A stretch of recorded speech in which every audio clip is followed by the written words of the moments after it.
James was enjoying his life on the island of Sodor, but he still had a lot to learn. "You're a special mixed traffic engine," said Sir Topham Hatt. "You can pull coaches or freight cars quite easily, but you must learn by your mistakes." James knew what Sir Topham Hatt meant. He could well remember that dreadful accident on his first day. "Be careful with the coaches, James," said kind little Edward. "They don't like being bumped."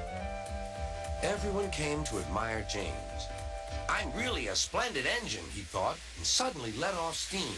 Whoosh! A shower of water fell on Sir Topham's nice new top hat.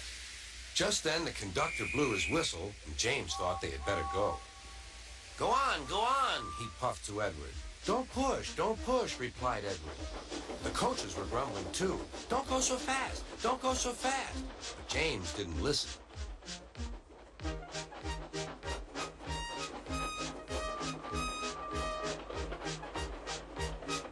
When at last they stopped at the next station, 2 coaches were beyond the platform. They had to go back to let the passengers out. But no one seemed to know about Sir Topham's new hat, so James felt happier. Presently, they came to the station where Thomas was waiting with his 2 coaches. "Hello, James," said Thomas. "Feeling better? That's good." "Oh, that's my conductor's whistle. I must go. I don't know what Sir Topham Hatt would do without me to run this branch line." And he puffed off importantly. Edward and James passed the field where James had had his accident. The fence was mended and the cows were back again.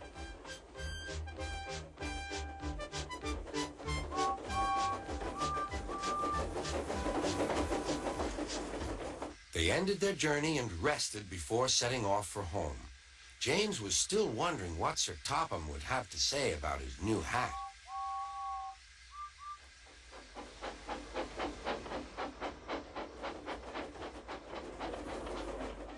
Next morning, he spoke severely to James. "If you can't behave, I shall take away your red coat and have you painted blue." James didn't like that at all. He was very rough with the grumbling coaches as he brought them to the platform. "Don't talk, come on." Gordon never has to fetch his own coaches, he thought to himself, and he's only painted blue. To make James even more cross, this time no one came near him. "I'll show them," he thought. "They think Gordon is the only engine who can pull coaches."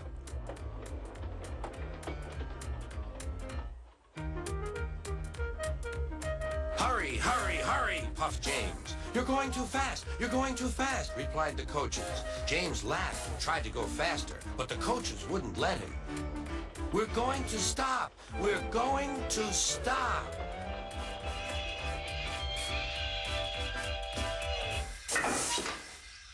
"What's the matter?" James asked his driver. "The brakes are on. Leak in the pipe, most likely. You've banged the coaches enough to make a leak in anything." "How shall we mend it?" said the conductor. "We'll do it with newspaper and a leather bootlace," replied the driver. "Well, where is the bootlace coming from?" asked the conductor. "Ask the passengers," said the driver. "You have a leather bootlace there," said the conductor to a smartly dressed man. "Please give it to me."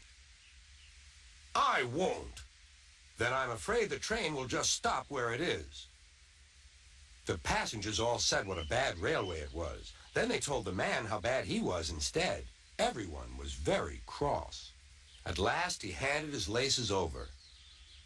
The driver tied a pad of newspaper tightly round the hole in the brake pipe, and James was able to pull the train.